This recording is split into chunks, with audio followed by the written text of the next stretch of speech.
પરદેશમાં જોવા નથી મળતું બાપુ. અમે ખૂબ 17 દેશમાં માયો આયર રખડીએ. 17 દેશમાં પૃથ્વી ફરતો આટો ફરી ગયો છો સાહેબ. પણ કૃપા તો તમારી ને બધાની. હે આ તમારી સામે બેસીને વધારે જે બોલું છું એનું કારણ એટલું જ છે કે તમે મને પહેલા ઓળખતા હતા. શું હતું માયામાં? આટલી એટલી કેરીઓની પેટીઓ ભરીને જાતો ત્યારે એ વધી વધીને 3000 નું ભાડું થતું હતું સાહેબ એ સમયમાં. એમાં ગાડીના હપ્તા ભરું, ગાડીના હપ્તા ભરાઈ રહ્યા ત્યાં ડ્રાઈવરના થોડા ઘણા, કલિન્ડરના દેવાના, ત્યાં ટાયર ફાટ્યું હોય. 4 ટનની ગાડીમાં સાહેબ તેથી 11 ટન ભરતો. 120 પેટી કેરીની બધી માની લો કે 80, 90, 100 કિલોની ગણતરી કરી લો. અને આ બધાને ખબર છે કાંઈ નહોતું માયામાં. આજે જ માયાને એક રાતના 3.5 લાખ આપે તોય ટાઈમ નથી મળતો. તોય ટાઈમ.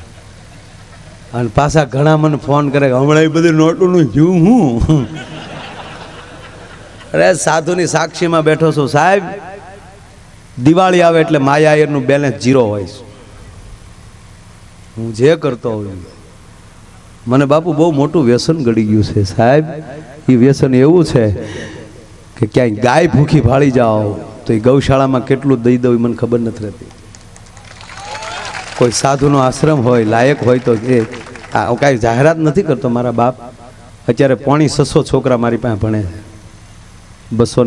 575 તમારા વિસ્તારના ઘણા છોકરા છે. અને ભણતર એવું આપું છું કે છોકરાને ગમે ભરતીમાં જવું હોય ને પછી તો ટ્રેનિંગ ન લેવી પડે સાહેબ.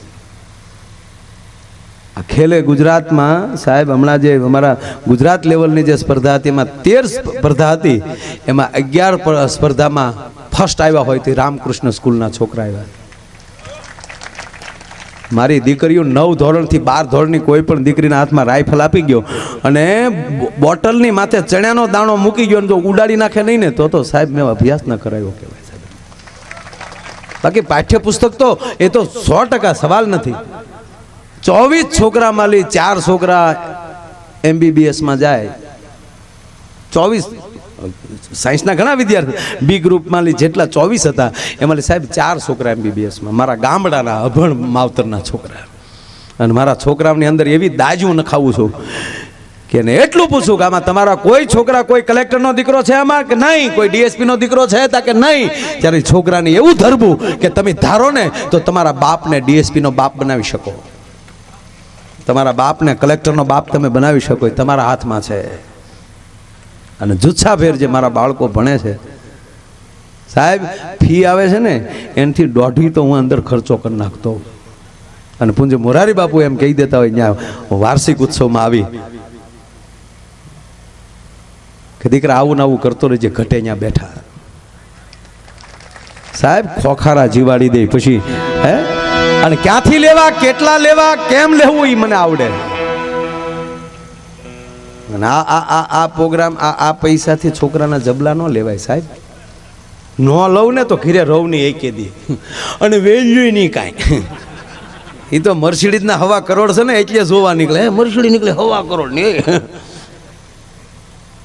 લ્યુના 1000માં 3 મળે. આગળ લ્યુનાના જો 1.5 લાખ હોત ને તો એની ઓન બોલાતી હોતો. તમારી કિંમત શું છે એની ઉપર ધ્યાન રાખજો. તમારી સ્ટાન્ડર્ડતા શું છે એના ઉપર આધાર રાખજો. અને ભણનારા વિદ્યાર્થીઓને બધાને કહું છું જ્યાં ભણો છો ત્યાં મારા બાપ તમે ભણી શકો છો. એવું નથી કે ત્યાં તમે ન ભણી શકો. તાકાત તમારી હોવી જોઈએ. ભલે ગમે એ સ્કૂલ હોય. તમે શું કરવા માંગો છો? આ સૂર્ય ઉગે છે ને હાથમે છે ત્યાં સુધી બાપુ એકલો અગ્નિ જ વરહે છે, પણ કોઈનું કપડું નથી દાગતું. પણ એક બિલોરી કાચ તમે લઈ લ્યો. યુવાન મિત્રો ખાસ સાંભળજો મારા બાપ. હાસ્ય તો ખૂબ કરો પણ ક્યારેક ક્યારેક આવી વાત આવતી હોય ને તમારા માટે સ્પેશિયલ આવતી હોય. એક બિલોરી કાચ તમે લઈ લો 2.5 બાય 2.5 ઇંચનો હોય છે સૂક્ષ્મદર્શક લેન્સ. એ 2.5 બાય 2.5 ઇંચના કિરણોને પૂંજાભાઈ એકત્રિત કરીને ત્યાં તમે ઢીલડી પાડો ને એટલે અહીંયા આગ થઈ જાય છે. શું કામ? વિખરાઈ ગયેલા કિરણો હતા એટલે અગ્નિ નહોતો દેખાતો, પણ એ કિરણો એકત્રિત થઈ ગયા. હવે 2.5 બાય 2.5 ઇંચના કિરણો એક થાય છે તો આ અગ્નિ થાય છે. તો 5 બાય 5 ફૂટના કરે તો કેવું થાય? એમ દોસ્તો, મારા યુવાન મિત્રો, મારા વિદ્યાર્થી ભાઈઓ જે ભણો છો તેને પ્રાર્થના કરીને એટલું કહું કે તમે જો એટલી જ ભૂલ પડી જાય એ રોજ અહીંયા છે, છતાં તમારા બધાનું ધ્યાન ન્યા ગયું છે. હું આગળ વયો જવાનું. આ ધ્યાન કેન્દ્રિત કરવું ને એ જ ભણતર. આપણે અભ્યાસમાં પાછા પડી છે એનું કારણ એ છે કે આપણી બુદ્ધિને વિખરાઈ ગયેલી રાખીએ છીએ. ઘડીક આમ નાખીએ છીએ, ઘડીક આમ નાખીએ છીએ. પણ કેવલ ને કેવલ જે તમારે બનવું છે એની ઉપર ધ્યેય લગાવી અને તમારી બુદ્ધિને કેન્દ્રિત કરી નાખો. અને જે ફડાકો ન બોલે તો હું ગાવાનું બંધ કરી દઉં. ભલા માણસ હે નક્કી હું નાનો હું હકીકત કહું, ભણતો ત્યારે પણ મને આ બુદ્ધિમાં સાહેબ મને રામભાઈ આ જ મગજમાં થતું કે આપણે આખી સ્કૂલ હોય એમાં અમુક જ વિદ્યાર્થીના નામ આચાર્યને કેમ આવડે છે. આચાર્ય શ્રી બેઠા છે. આપણું આખું ગામ હોય એમાં ગામના નામ લેવા હોય વડીલોના તો અમુકના જ નામ કેમ? એટલા પોલીસ ઓફિસર હોય તો અમુક જ પોલીસ ઓફિસરનું નામ કેમ? એટલા બધા 650 કરોડ સંતો કુંભના નિયમ પ્રમાણે તો આ અમુક જ સાધુડાના નામ મોઢે કેમ? તો તમે જે ક્ષેત્રમાં છો એમાં તમારું નામ કેમ નહીં? તમે એટલું જ મૂકી ગયો તો હું કેમ નહીં? ઈ મેં મૂક્યું છે ને ત્યારે આજ માયો આયર બન્યો છું. તો હું મારા ક્ષેત્રમાં કેમ નહીં? આ જો બધાને મગજમાં આવી જાય તો મને નથી લાગતું કે તમે જે બનવા માંગો છો એમાં બિલકુલ અઘરું પડે. ચાલો માણસ પ્લેન બનાવે છે તો આપણે ખાલી પ્લેન ચલાવતા ન શીખી શકીએ? માણસ ચંદ્ર ઉપર જેટ વયો જાય છે તો એની ગતિ માપતા આપણે ન શીખી શકીએ કેમ? અને એટલી જ બુદ્ધિ તમે તમારા એ બધુંય મૂકી અને તમારા લક્ષ્ય ઉપર લગાવી દો. કારણ કે ગુરુ દ્રોણે એમ કીધું કે લેજો એ હામાં ઝાડ છે, ઝાડ ઉપર પક્ષી બેઠું છે, એ પક્ષીની આંખ વીંધવાની છે. ત્યારે દુર્યોધનને હાથમાં બાણ આપ્યું. જો દેખાય ત્યાં કે આ વૃક્ષ છે, પછી ત્યાં કે પક્ષી છે, પછી ત્યાં કે એની આંખ દેખાય. અર્જુનનો છેલ્લે વારો આવ્યો ત્યારે કીધું લેજો અર્જુન તને શું દેખાય? ત્યારે કીધું ગુરુજી મને કેવલ આંખ દેખાય છે, કારણ કે મારે લક્ષ્ય આંખનું છે. મારે ઝાડ હારે કોઈ લેના દેના નથી, પક્ષી હારે કોઈ લેના દેના નથી. તમારું લક્ષ્ય એ જ તમારું સિદ્ધ હોવું જોઈએ તો એ કોઈ દિન વાંધો ન આવે. પણ આપણે તકલીફ છે આપણે બીજું બહુ જોવા મળ્યું, બીજું બહુ. અને તમને બીજું કહું, તમારે મોટું થવું હોય ને તો અબજસ લેવાની તૈયારી રાખજો. જ્યાં સુધી તમને અબજસ ન મળે ત્યારે માન લેવાનું કે તમે મોટા નથી. આ ભગવાન આપણે ભગવાન શું કામ કહીએ ભગવાનને? કારણ કે આખી દુનિયાનો અબજોનો ધણી ભગવાન. દાખલા તરીકે તમે કોલેજ પહેલી પસાર થાવ અને કોલેજ પાસેથી નીકળો અને વિદ્યાર્થી તોફાન કરતા હોય કોલેજિયન, તો એના તમે પ્રિન્સિપાલને જઈને કહો કે તમારા વિદ્યાર્થી ભાઈ તોફાની બહુ છે યાર, બહાર બહુ તોફાન કરે. તાકે હાઈસ્કૂલમાંથી જ આવ્યા, કોઈને ભૂલું તો ગણવી જ નથી. હાઈસ્કૂલમાં જઈને પૂછો કે આ તમારા વિદ્યાર્થી તોફાની કેમ? તાકે પ્રાથમિક શાળામાંથી જ આવ્યા. પ્રાથમિક શાળામાં જઈને પૂછો કે તમારા વિદ્યાર્થી તોફાની કેમ? તાકે બાલ મંદિરમાંથી જ આવો લોટ આવ્યો. બાલ મંદિરમાં જઈને કહો કે આ છોકરાઓ તોફાન કેમ કરે? તાકે એના માવતરે જ આવા મોકલ્યા. એના માવતરને જઈને કહો કે તમારા છોકરા આવા કેમ? તાકે ભગવાને જ આવા મોકલ્યા. અડિયો દડિયો ભગવાન ઉપર.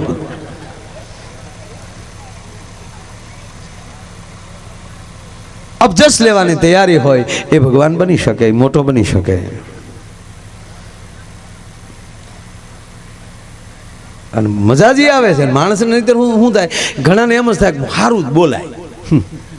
સાહેબ ચૂંટણી આવેલી ને હજી આવશે આપણે 2017માં વાજા વાગે છે. એક જણો અપક્ષમાં ઉભો રહ્યો, અપક્ષમાં કોઈ પક્ષ નહીં. અને પાછો ભાષણ એમ કે કોઈ પક્ષ નહીં, કોઈ પાત નહીં, કોઈ નીચાણ નહીં.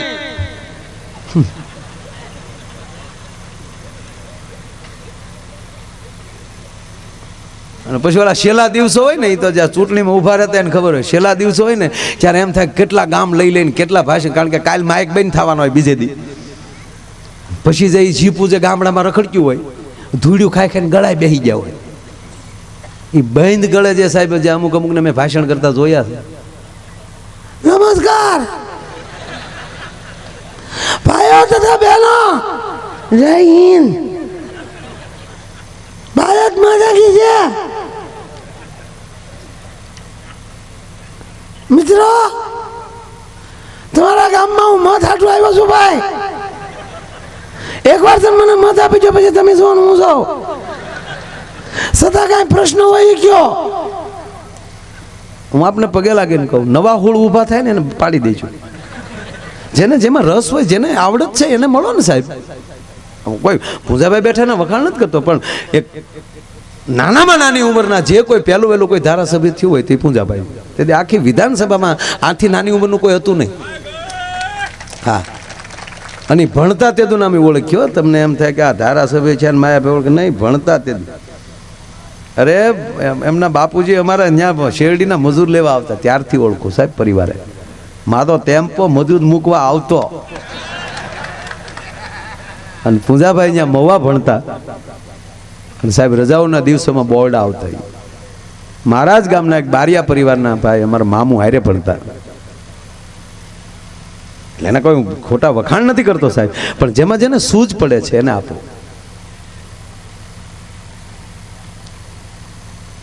આવડાને હાવ ગળું બેહી ગયેલું. એકવાર મને મત આપો, બસ બીજું કઈ નહીં. પછી તમે છો હું છું, સદા કઈ પ્રશ્ન હોય કયો? તો એક જણો ઉભો થઈને કે પ્રશ્ન બીજો કઈ નથી, તમારા બાપાના દાઢીના 2 રૂપિયા બાકી છે ભાઈ. એ ભાઈ ઘરનો મુદ્દો છે, ગ્રાન્ટ આવ્યા પછી જોઈ લેવું. હવે બાપની દાઢીના ગ્રાન્ટ માલિક કાઢતા હોય, એ ઘરનો મુદ્દો છે, એ નહીં બોલવાનો. બીજું કઈ હોય કયો? એક વડીલ ઉભા છે ને કીધું કે બીજો કાંઈ પ્રશ્ન નથી બાપા, અમારા ગામમાં શમશાન નથી. બસ 60 વર્ષ થઈ ગયા આઝાદીના, બેમાલી એક સરકાર અહીંયા નથી પહોંચી, માટે અપક્ષી આવ્યો છે. તમારા ગામમાં શમશાન નહીં, મને બહુ દુઃખ થાય. માટે મને એકવાર જીતાડી ગયો. એક શમશાન નહીં, ઘરે ઘરે શમશાન નો બનાવી દો, મારું નામ ઘૂઘલું નહીં. તે ગામે મત નો દીધા ને માર્યો કે આને ટાળી ગયો. અરે બાપુ, હમણાં એક મારા દરબાર મારા ઘણા મિત્રો ને, એક દરબાર આવ્યો મારી પાસે. મને કે માયાભાઈ આમ આદમીમાં જવાની બહુ ઈચ્છા થાય. મેં કીધું તો વૈયા જાવ ને.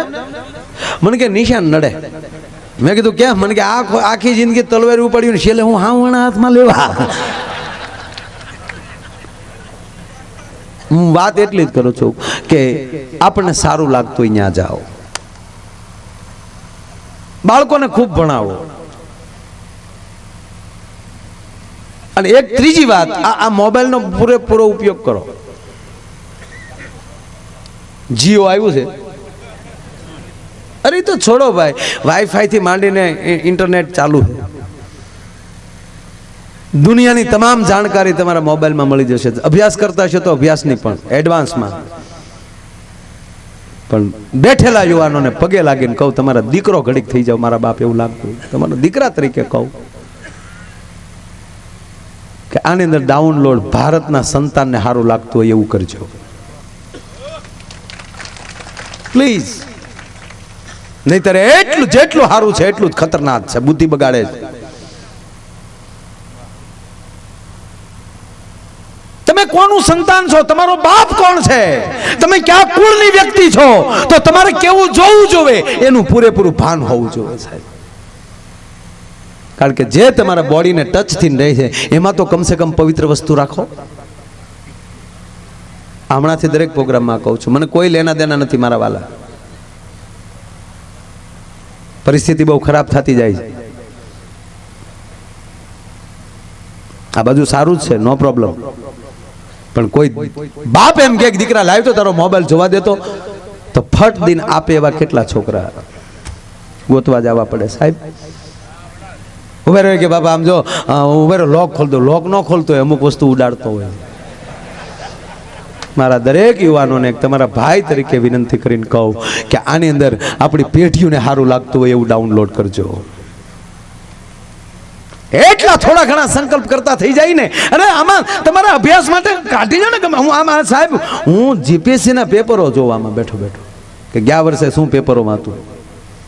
માયો આયર ભણ્યો નથી, 10માં નાપાય છે, પણ અત્યારે યુપીએસસી ની પરીક્ષામાં બેઠો તો ખરેખર નીકળી જાવ હો હરવો. પણ હવે એમાં જવું નથી, કારણ કે એમાં કલેક્ટર થાય તો 1.5 લાખ પગાર હોય આખા મહિનાનો. હું એક દિવસના 3.5 લાખ લઉં છું, એમાં મારે શું કામ જવું જોઈએ સાહેબ? અને પ્લસ પાછો આવી મોજ કરાવું છું દુનિયાને.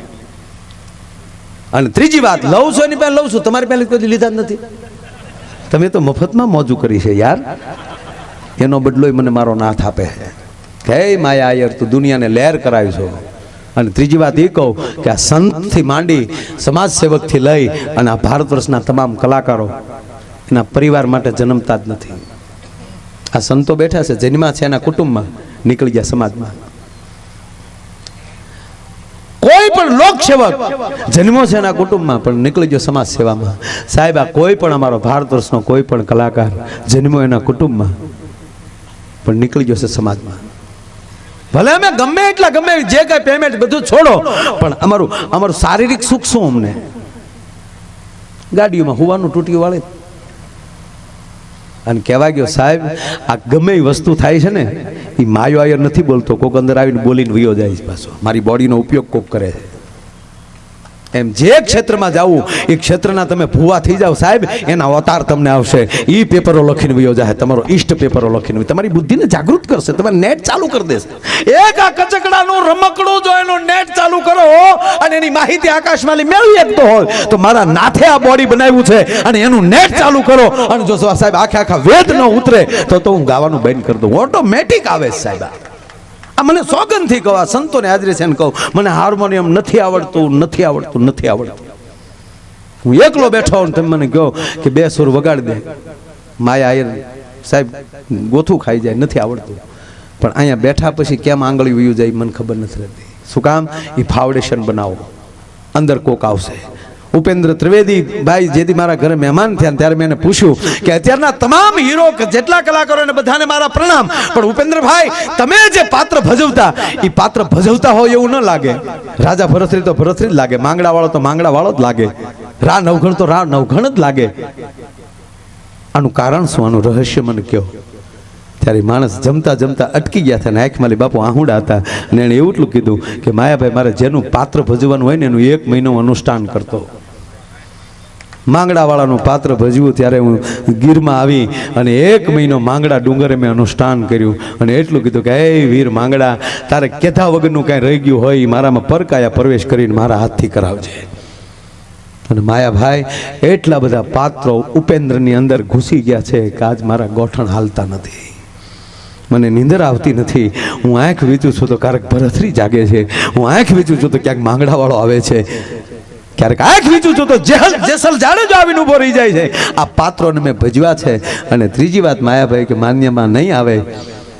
રા નવઘણ જેથી બન્યો સિંધમાં જવાનું જે શૂટિંગ હાલતું હતું દરિયાને કાંઠે, અને ત્યારે એડિટિંગ માટે આ કોમ્પ્યુટર નહોતા તો ભાલાની નોક ઉપર આવી વરુડી આવી અને કાળી ચકલી થઈને બેસે તો હવે એડિટિંગ કરવું કેમ? રમકડાની મૂકી દેવી. અમારા પ્રોડ્યુસરે કીધું કે જે આકાશમાં ઉડતી હોય એનું શૂટિંગ કરી લઈએ અને ક્ષણિક પૂરતી એક સિથરાની બનાવી અને ભાલાની નોક ઉપર મૂકી દઈએ. ઉપેન્દ્રભાઈ કે મેં ના પાડી હતી કે મને હવે 15 દી આપો, 15 દી પછી શૂટિંગ થશે. અને 15 દિવસ આ વરુડીનું એને અનુષ્ઠાન કર્યું અને મેં એટલું કીધું કે હે માં વરુડી, તેદી જો 1200 વર્ષ પહેલા નવઘણને ભાલે બેઠી હો તો આજ હું આ યુગનો નવઘણ, 21મી સદીનો નવઘણ તમારી પાસે આવ્યો છું. અને એકવાર ચકલીથી આવી જાય એટલે મને પુરાવો મળી જાય. અને સાહેબ 15 દી પછી શૂટિંગ ચાલુ કર્યું, 3 ટ્રાય કરી અને પ્રોડ્યુસરે કીધું કે ઉપેન્દ્રભાઈ તમે પાગલ થઈ ગયા છો. અને ત્યારે ઉપેન્દ્રભાઈ કે હું એટલું જ બોલ્યો હતો કે આ છેલ્લી ટ્રાય કરી લઉં, નહીં તો આજથી શૂટિંગ પૂરું, હું કોઈ દિવસ ફિલ્મમાં નહીં ઉતરું. આજ જો મારું અનુષ્ઠાનમાં જો મને સત્ય ન દેખાતું હોય તો. અને સાહેબ 4થી વાર જ્યાં વરુડીની જય બોલાવી અને ભાલું ઊંચું કર્યું રામભાઈ, ઉપેન્દ્ર ત્રિવેદીના શબ્દો કે સાક્ષાત ચકલી આવીને ભાલાની નોક ઉપર બેહી ગઈ હતી સાહેબ. એ રા નવઘણ ફિલ્મની અંદર એ ચકલી ડબિંગ નથી, હકીકત છે. તો એક આ દેશનો એક કલાકાર સાહેબ એનું અનુષ્ઠાન કરે અને નવઘણ બની જાય અને વરુડીને ચકલી બનીને આવવું પડતું હોય. આ તમારા તમામ ક્ષેત્રની અંદર તમારો પોતાનો ધ્યેય હોવો જોઈએ. તો હું શું કામ પાછો પડું સાહેબ? હું શું કામ આવું ન કરું? આ વિશ્વાસના ભરોસા દેવા માટે ગામડે ગામડે રખડીએ છીએ મારા વાલા, કે આ દેશમાં આવું કંઈક તત્વ છે ને છે. અને એ ભરોસા હારે જે જીવી જાય ને એને કોઈ દી વાંધો નથી આવતો. આ સંતોને કોનો ભરોસો? તમે વિચારતો કરો. અરે છોડો, મારા દેશનો યુવાન, મેં તમને કીધું ને કે દરેક ક્ષેત્ર માટે એ જન્મે છે એ તમારા મા બાપ સાહેબ બરાબર, પણ એ હકીકત નથી યાર. એ તમારું ઉતરવાનું એક પ્લેટફોર્મ હતું યાર. એને ધન્યવાદ આપો કે આવી જનેતા મને મળી, આવો પરિવાર મને મળ્યો. પણ નહીં, તમે કોક માટે જન્મ્યા છો. અને જો આવું ન જ હોત તો આ દેશની કોઈ માં એના દીકરાને મિલિટરીમાં ભરતી ન કરત. સાહેબ આ નોકરીઓ ઘણી મળે છે, કારણ કે જન્મો છે તો દેશના હિમાલય હાચવવા માટે જન્મો છે. અને ઈ એમ કહેવાય કે અત્યારે ત્યાં જાગે છે એટલે અહીંયા આપણે ડાયરા કરીએ છીએ. ઈ હિમાલય હાચવીને બેઠા છે. અને તમને ત્રીજું ઈ કહું કે એમાં જેટલા જેટલા પેલા શહીદ થયા છે ને એના ઈ જ પાછા આવે છે. વેમ હોય તો કાઢી નાખજો સાહેબ. ઈ જ આ બોડીનો ઉપયોગ કરીને કે હાલો પાછા ભરતી થવા વયા જાય. નહીતર આ યુગમાં કોઈ ભરતી થવા જાય યાર? માર્કેટિંગ યાર્ડમાં ગુણ્યું ઉપાડી લેજો, પણ ન્યા યાર ક્યાં જાવું? સલામ કરો મારા દેશના યુવાનોને કે પોતાના પરિવારને મૂકીને મારો બાપી બરફવાળી જગ્યામાં એમ કહેવાય એવી ઠંડીની અંદર એમ કહેવાય કે આ ભારતમાંના રખોપા કરે છે.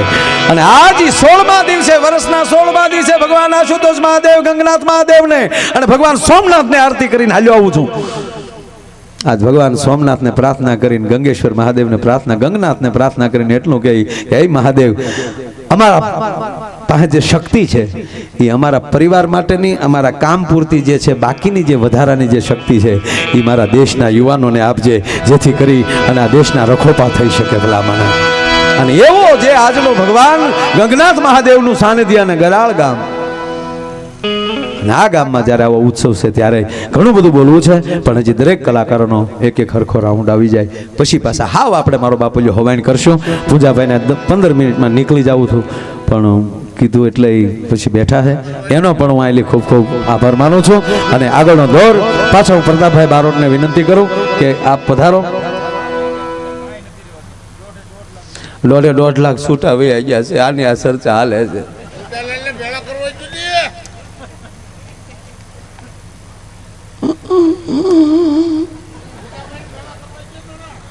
હા, બેચો બેચો.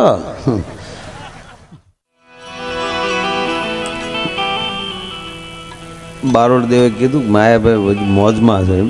આ બાજુ એવું કહે તો કંઈક નોખું સમજે.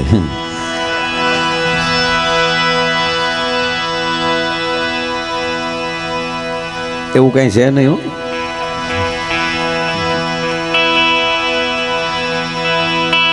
પણ જે યજ્ઞમાં આમ તો દવે પરિવાર બેઠો છે, એમને પણ હું ખૂબ ખૂબ ધન્યવાદ આપું છું. સંતો હજી અહીં બેઠા છે. અને હવે બાપુ આ ખરો ડાયરો બેઠો, ગુલ રહે ગુલશન રહે ગુલ કે પત્તે ચલે ગયે, गुल रहे गुलशन रहे गुल के पत्ते चले गए, अब अच्छे अच्छे बैठे रहे और मिसको लिए चले गए.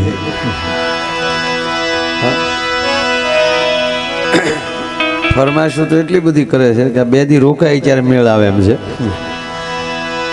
પણ એમાં શું છે, આપણી પાસે જાહેર ગમે એટલી હોય પણ કબૂતર કેટલા છે એટલી શેણ ન ખાય. પણ સંતો બેઠા છે ત્યારે એક કવિ કાગની બાપુ આ પંક્તિ મને બહુ ગમે છે. અને આ પંક્તિ ઉપર જ, આ વાત ઉપર જ અમે આપણે હાલતા હોઈએ છીએ.